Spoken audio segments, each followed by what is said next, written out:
Thank you very much, Cap Stephen. I think your session is very important as well in the Asia context, because quite many countries still in need to roll out the charging infrastructures. There has been a lot of discussion on this as well around among many countries in Asia. Hopefully we can circle back to that in other occasions and there's many insightful presentation that we have seen today Dear representative from the region, this morning we have listened to the country spotlight from Indonesia and Philippines, which highlights on the progresses of decarbonization of the transport and how to overcome challenge of COVID pandemic. In this session, we will take you to see the progresses from Vietnam, Thailand, and China. We will start with the short video presentation from Vietnam. So please feel free to post your question in the chat box. Now sit back, relax, and enjoy the show as we will play the video now.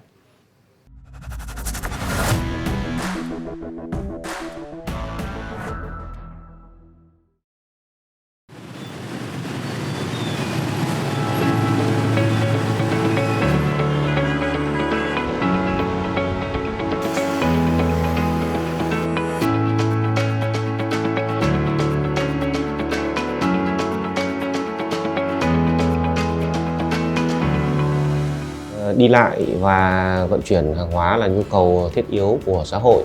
Kinh tế phát triển, thu nhập bình quân đầu người tăng thì nhu cầu này cũng gia tăng. Trong bối cảnh các phương tiện giao thông vận tải chủ yếu đốt nhiên liệu hóa thạch để tạo động lực thì cái phát thải khí nhà kính cũng tăng lên.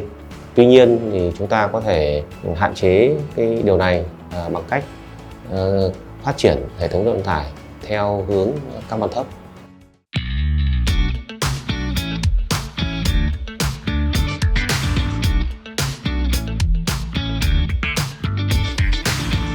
Trong thời gian qua thì Bộ Giao thông Vận tải đã phối hợp với gói Z và World Bank xây dựng kịch bản phát thải khí nhà kính thông thường trong ngành giao thông vận tải giai đoạn đến 2030 và 3 kịch bản giảm nhẹ phát thải khí nhà kính. Trong đó thì đối với kịch bản do quốc gia tự thực hiện thì ngành giao thông vận tải có thể giảm phát thải khoảng 9%, tương đương với 8 triệu tấn CO2 so với kịch bản phát thải khí nhà kính thông thường.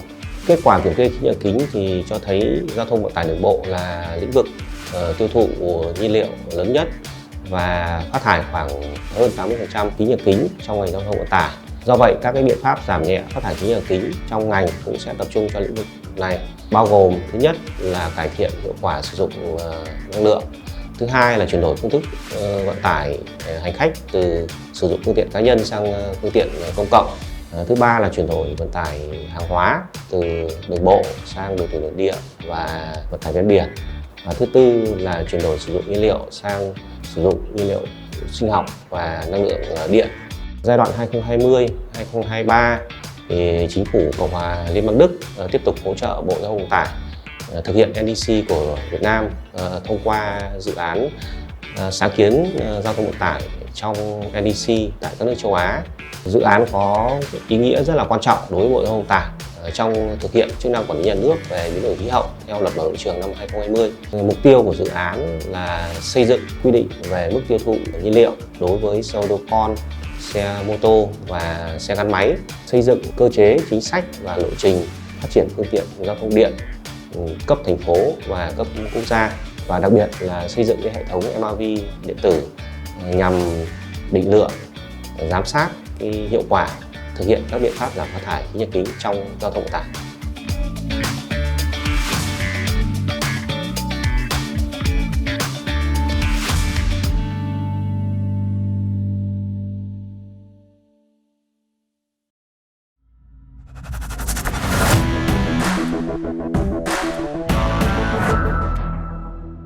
Quý vị đại biểu, Ladies and gentlemen, my name is Tran Anh, Director of Environment Department of the Ministry of Transport, and on behalf of Vietnam's MOT, I would like to share with all of you about the progress on the implementation of Vietnam's commitments in GHG mitigation in the transport sector. As you all know that Vietnam is a member of the Paris Agreement on Climate Change. And recently, Vietnam completed the NDC in 2020 and submitted to UNFCCC. And according to the 2020 updated NDC, the total country's emission of Vietnam is about 927.9 million tons of CO2, in which the transport sector would emit 88.1 million tons of CO2 equivalents by 2030. It means that it would account 9% of the country's total emission. And in the energy sector, the transport sector would account for 13%. And the 2020 NDC has the set target of emission mitigation with key measures to reduce 9% of the country's emission. And to realize these targets, Vietnam in the transport sector will implement the 4 mitigation measures, that is application of energy efficiency and shift the freight transport and restructure the transport market and shift passenger transport from private to public transport and shift from conventional fuel to biofuel, natural gas and electricity. And in transport sector, we have developed 3 scenarios on emission reduction. So that for scenario 1 with domestic resources, where the transport sector will reduce 8 million tons of CO2. And for scenario, which is a high scenario, and with the efforts of businesses as well as with international support, the transport sector will reduce 17.9 million tons of CO2 equivalent, and it is 20% of the emission reduction. And in the COP26, the Prime Minister of Vietnam joined the 5 commitments and declarations, in which the important declaration is the commitments on achieving net zero emission by 2050 and reduce 30% of methane emission by 2030 versus the level of 2020. This is a very ambitious target of Vietnam to contribute to the joint efforts to control global warming and to implement Vietnam's commitments in the 2020 NDC, as well as to achieve a net zero target by the Prime Minister made in the COP26. Vietnam put in place legal documents on GHG emission reduction in the Law on Environmental Protection of 2020, and recently the Prime Minister issued a Decree 06 in 2022 providing detailed regulation on GHG reduction in socio-economic development activities of Vietnam. And implementing this legal document moving forward, the transport sector of Vietnam will implement 4 key measures. First of all, about GHG inventory, and secondly, we need to develop the mitigation plan to 2020 to realize the mitigation measures in the 2020 NDC, and to develop measurement reporting verification system, or MRV, to monitor the GHG emission reduction. And fourthly is to build capacity in support of management, research, and implementation. And within the NDC TIA project framework, which is funded by the German government, the project will support Vietnam's MOT to do the GHG inventory of the sector, to prepare the support to submit to Montreal for synthesis in the national report, and to develop the mitigation action plan in the transport sector, as well as to establish the online MRV system in support of the monitoring of emission reduction in the transport sector. And also the NDC TIA project will build the capacity for public officials of the MOT as well as the local departments of transport in management of GHG mitigation in accordance with the convention as well as according to the Vietnam's legislations. For implementing the commitments made by the Prime Minister at COP26. Upon the completion of the COP26, the Prime Minister provided a strong direction to implement the commitments to achieve net zero target, as well as to reduce 30% of the methane emission. And the government established the steering committee, and based on the task assigned by the Prime Minister, Ministry of Transport also established the steering committee of the ministry to implement the GHG mitigation reduction and achieve a net zero target by 2030. And the MOT steering committee, which is headed by the Minister of Transport, and members are Vice Minister and heads of relevant departments of the Ministry of Transport. And according to the task assigned by the Prime Minister, Ministry of Transport will develop the action plan to implement Vietnam's commitment at COP26 and submit to Ministry of Environment by late March 2022. And based on that, material was synthesized and into the national plan to implement the COP26 commitment and submit it to the Prime Minister in Q2 in 2022. And Ministry of Transport will be responsible to develop the action plan to transform to the green energy and to reduce methane emission and to submit it to the Prime Minister in April 2022 for approval. And the NDC-TIA project recently supported Ministry of Transport in sharing international experiences in the transport sector to reduce GHG emission to zero. And based on the green energy transformation program in the transport sector, as well as the action plan to reduce emission reduction in the transport sector, the Ministry of Transport will set the targets that for the period 2022 to 2030, they would meet commitments of emission reduction in accordance with the NDC targets through improving energy efficiency, promote the use of electricity and biofuels in the fields which are ready in terms of technology, institution, and resources, especially in railways and road transport. And for the period of 2031 and 2050, we'll set the target to achieve the net zero emission in the transport sector through relevant development of means of transport, and then to use electricity and green energy like hydrogen and synthetic energy. And the transport sector also identify tasks and solutions to achieve this target. Specifically, we will focus on development and finalization of institutions, policies, and strategies and plans, and improve energy efficiency and reduce GHG emissions, and transformation to electricity and green energies, develop a green transport infrastructure, digital transformation in transport activities, and strengthening international cooperation, science technology development, human resource development, and communication. And that is the update information about the Vietnam's commitments, as well as the progress to realize this Vietnam's commitment in GHG emission in the transport sector. Thank you very much for your kind attention.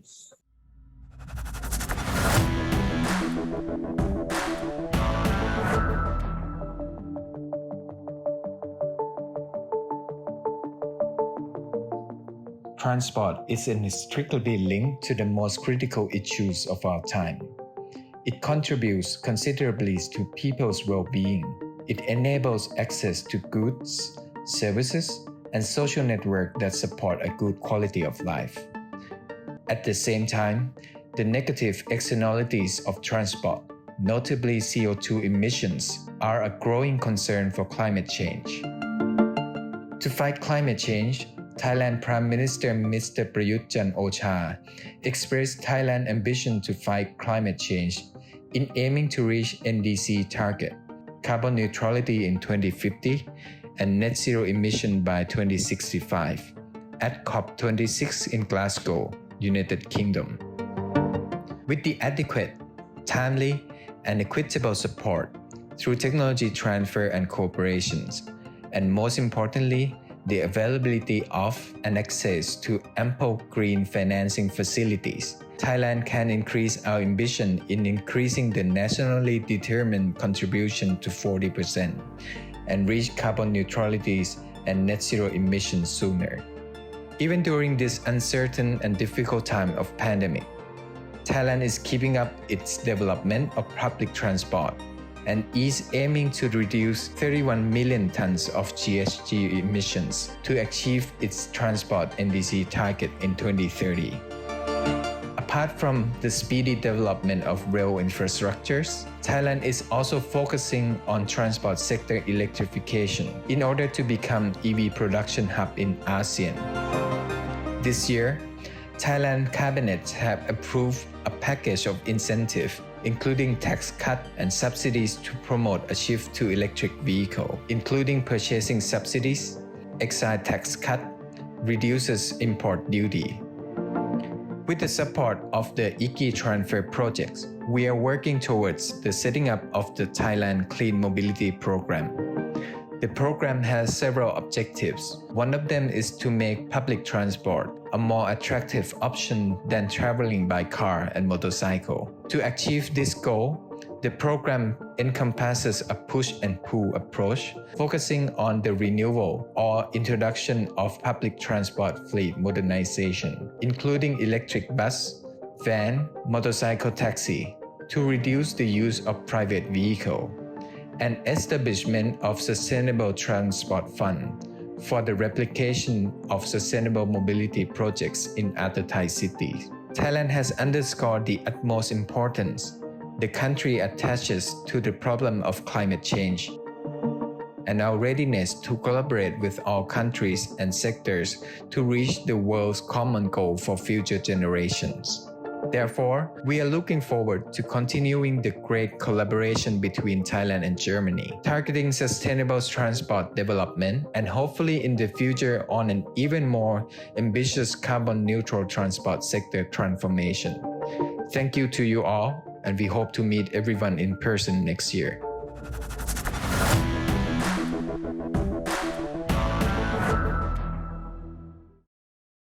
Thank you. And next we will go to the country spotlight China, where we play another short video. Thank you.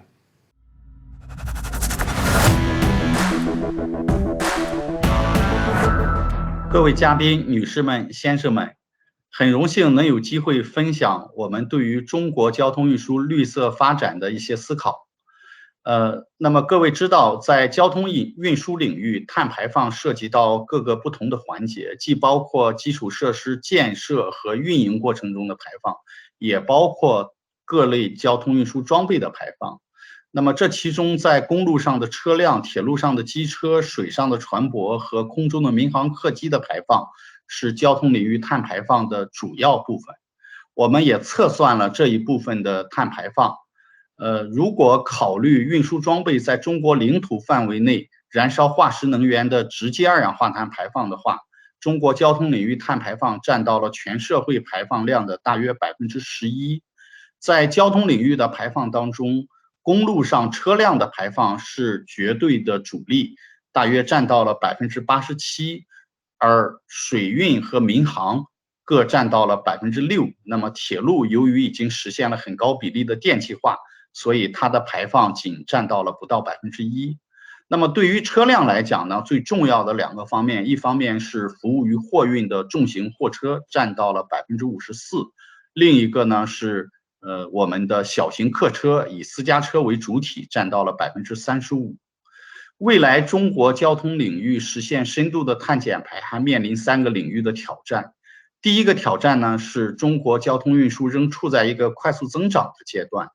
运输的总量和运输装备的保有量还在快速的增加，这使得我们的碳排放总量持续下降，面临压力。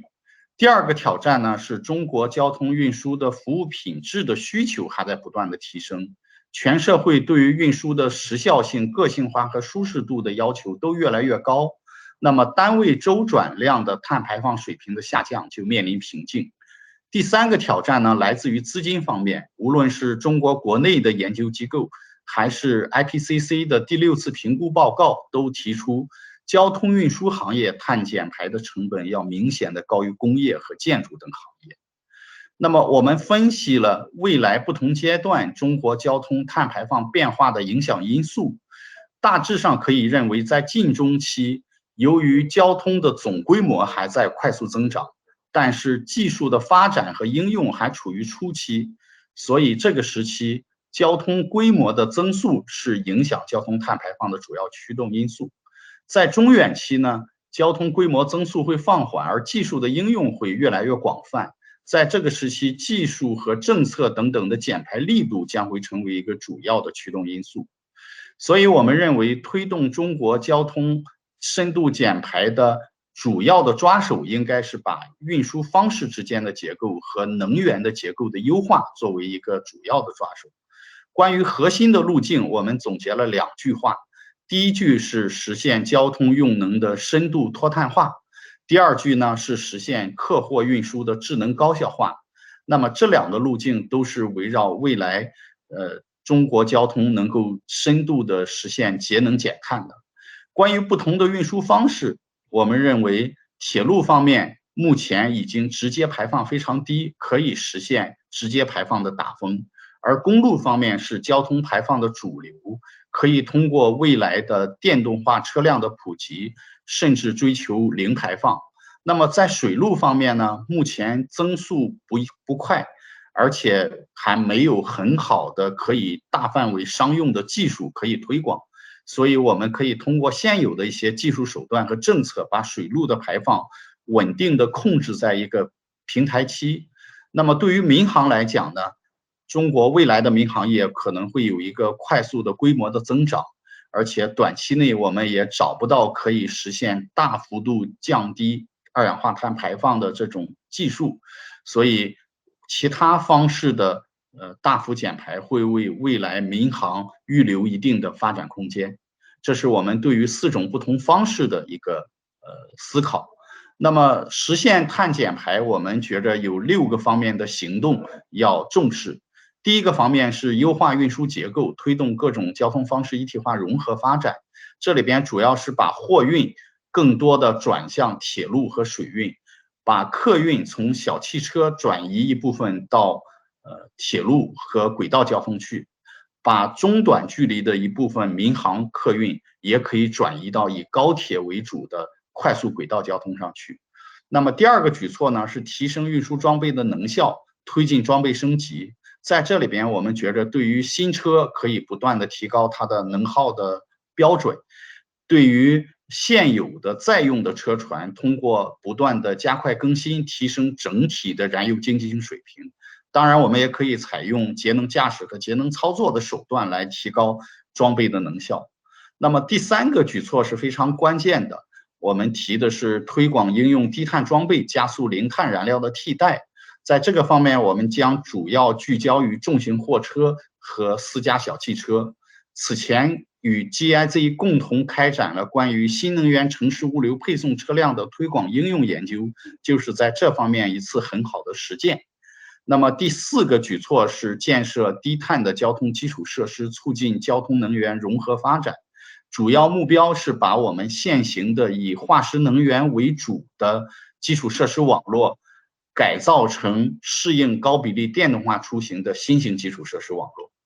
那么第5个措施是应用先进技术，提高运输组织效率，目的是使我们的不同运输方式之间衔接的更加顺畅，使我们的车和货能更好的匹配，降低道路上的空车行驶率。那么最后还有一项很关键的举措是引导居民的绿色低碳出行，把我们城市居民的通勤出行和城市群之间的出行更多的引导到公共交通和轨道交通上去。我们还有一些先进的技术手段和一些创新的政策模式可以做这项工作。以上是我关于中国交通未来实现深度减排、绿色低碳发展的一些路径和举措的思考。谢谢大家。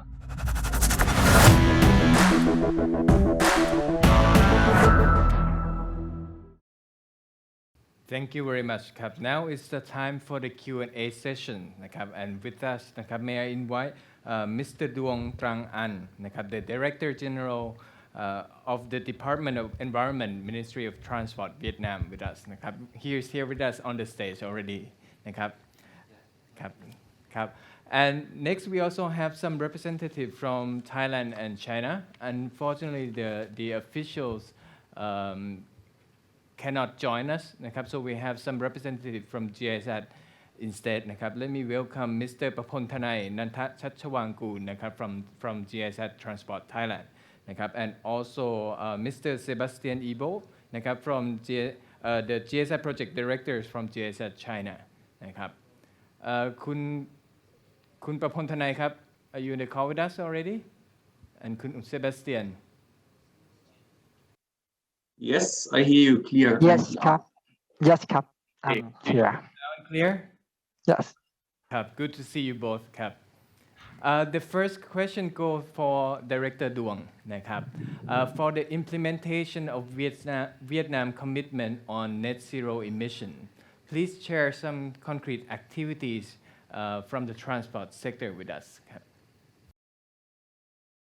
Xin cảm ơn MC. Thank you, MC, for the question. As I presented in my presentation on the progress on the implementation of Vietnam GHG emission reduction in the action plan to implement the commitments at COP26 of the Ministry of Transport, as well as the action plan to transform to green energy to reduce CO2 and methane that the Ministry of Transport of Vietnam submitted to the Prime Minister in the last April. The two key actions that the transport sector would be implementing moving forward to 2030 to achieve the net zero emission in the transport sector. First, that is reasonable development of different transport services and modes, and secondly, to transform transport vehicles to electricity and using green energy. And for the first action on reasonable development of transport services and modes, there are two types, that is passenger transport and freight transport. We need to develop relevantly matching with our transport capacity and to ensure the energy efficiency of each transport types. For example, for public passenger transport, we need to transform from personal vehicles to public transport.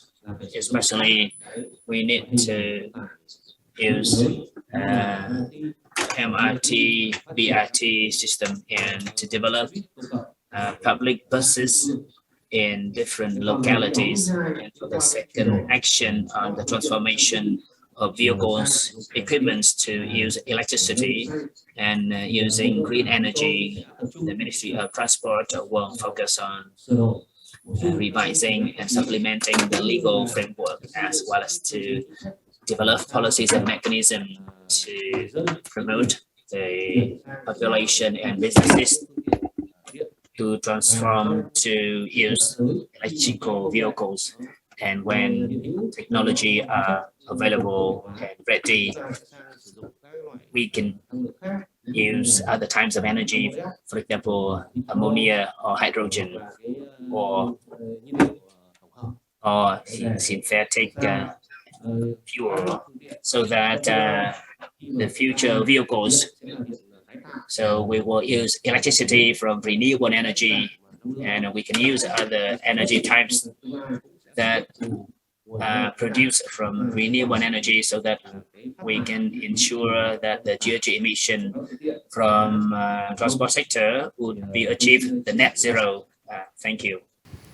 Thank you very much, Cap. So not only the transport that the activities in transport sector that is very important, but also in the energy sectors is also as important as well นะครับ May I have another question for Thailand then นะครับ because Thailand is now also develop the EV roadmap นะครับ and also try to promote the large scale use of EV as well นะครับ To คุณประพลทนาย with the increasing use of EV, this will also increasing the energy demand from the transport sector as well นะครับ How Thailand plan to meet the new energy demand from the EV ครับ And actually, in Thailand, we have a new national energy plan, which is the Ministry of Energy is planning, and to cope with the new demand from the EV users as well. So from this national energy plan, they also focus on the increased share of renewable energy as well. This also reflects on our long-term strategy for the climate change of Thailand as well, that Thailand aim to reach the carbon neutrality and also zero carbon emissions. So this is our plan to cope with the new energy demand from the EV. And also we also promote the use of EV more and more by subsidy to the car user that for the car buyers that they want to buy EV, the government will give them 70,000 to 150,000 baht per unit, or approximately 1,900 euro to 4,000 euro per unit, depending on the battery size. Also for the electric two-wheelers, they will also get 18,000 baht or around 500 euro per unit to when they buy the new EV vehicle. That's my answer.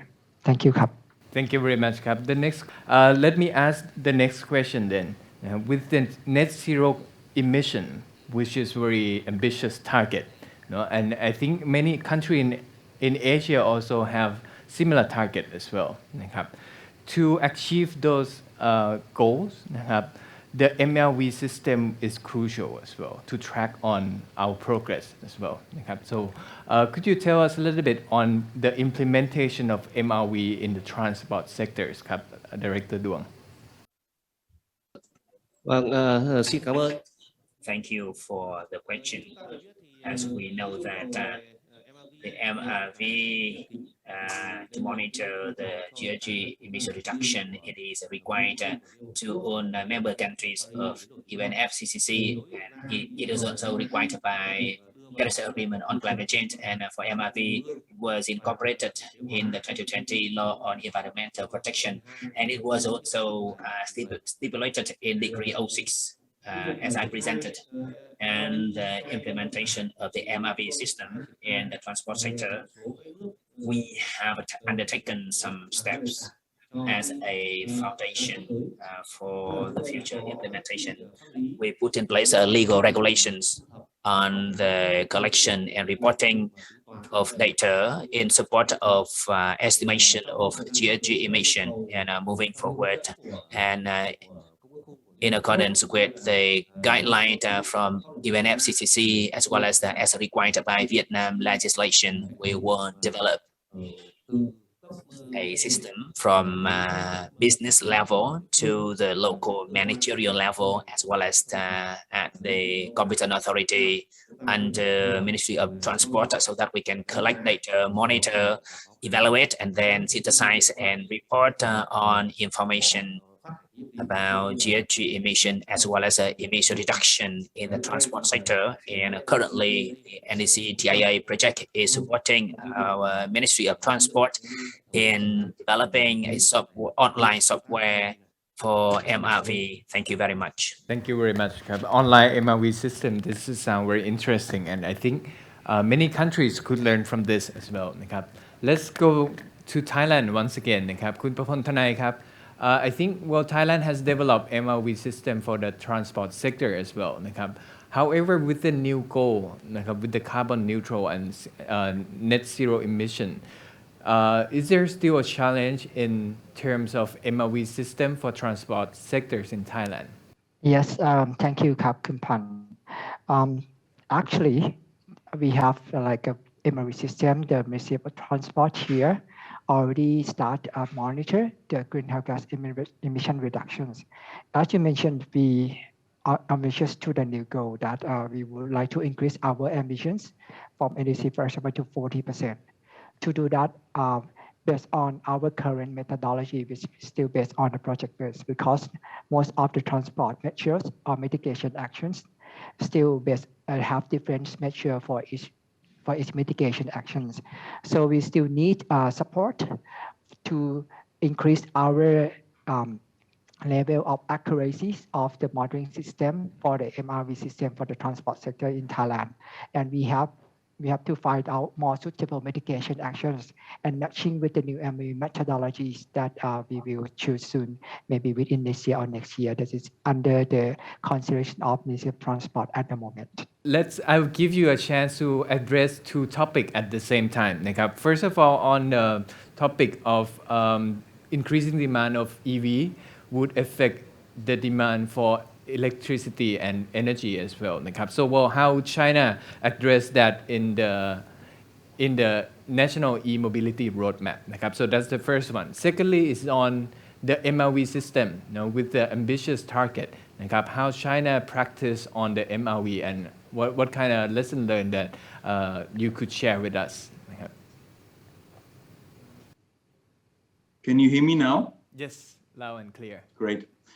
Yeah, I think actually in China, as in most countries, I think the integrated development of the energy system and also the e-mobility system is a key challenge. And yes, there are some aspects which couple both sectors and national level policies. But of course, it is two separate development streams. So we have very ambitious targets for the uptake of e-mobility, such as 20% of new sales of passenger cars by 2030, further increasing the number of e-buses and so on. But then the measures to actually increase the share of renewables and the planning behind that, so to say, is not aligned on the national level in those e-mobility policies, so to say. That is then more on the national level, where cities, for example, such as Shenzhen, which already has achieved 100% electrification of its bus fleets a couple of years ago, then actually have to cope with that issues, with the grid integration and also the question of grid stability. To your question, this is on the national level a big shortcoming, as I believe in many other countries. And to your MRV question, China, following up on those announcements of achieving carbon dioxide emission peaking before 2030 and carbon neutrality before 2060, increased now the speed of accelerating the development of an MRV and the statistical system. Also here, it is very difficult on the country, on the national level, so to say, to ensure that those standards trickle down to the local level. As GSZ, we have supported already in the last years, also many cities here. All right, thank you very much. So it seemed like China is a little bit ahead in terms of experience on grid integration, also grid stabilities, and also the energy, how to cope with the increasing energy demand as well. We don't have much time, unfortunately, but I would like to take you to one last topic, perhaps on the topic of finance. Because to invest in electric mobilities also require a lot of investment and finance. How do you think, what would be the strategy for all three countries, for Vietnam, Thailand, and China, to cope with this matching finance for e-mobilities? Perhaps we could start this time with Sebastian then. Yeah, that's a big question, but let me highlight maybe one aspect. Especially here in China, we see since several years an uptake of startups in the e-mobility field, especially in the passenger car field, where basically we are a little bit afraid of, and the government addresses this issue on that we will see something similar to the bike sharing, what we saw here before, a cutthroat competition, venture capital driven. And this poses a significant question on the sustainability of this uptake, which is very much driven by on a regional and also local level becoming champions. And you know that those companies such as NIO, Xiaopeng, Li Auto, and so, which increasingly going global, are just the tip of the iceberg here. And I think therefore, what is already ongoing is a strong consolidation in this market, because only several of those players in the end those new players in the field of electrification, also intelligent connected vehicle development will survive. And the government is very much afraid and concerned about the resource investment here on both the financial side and also, for example, when it comes to the raw material supply side and so on. And this requires significant regulation, but also overall roadmap for guiding a healthy market development because the investment opportunities and the venture capital, I think, is very much driving this against the healthy market development in the moment. And of course, this goes hand in hand with the question how to secure finance for public infrastructure, charging infrastructure, and so on. But I think I don't have so much time to go on that topic here.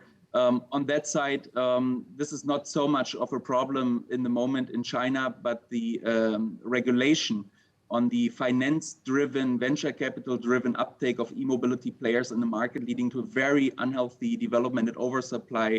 This is something what is very much of concern here in the moment. So in terms of the financial resources, in order to shift to e-mobility and also to develop the green transport infrastructure, and also to shift towards the green vehicles or the EV, we really need to have the big amount of financial resources from now to 2030. And in the program that we submitted to the Prime Minister for approval, we would tell that it is necessary to ensure the harmonization and also synchronously use the public resources and also the private resources, and also with the support from the international community for the promotion of this development. And we also very much understand the need to promote the kind of the policy and regulations to encourage the individuals and businesses to shift from the IC to the EV, also to the greener transport mode, that they don't emit GHG emissions.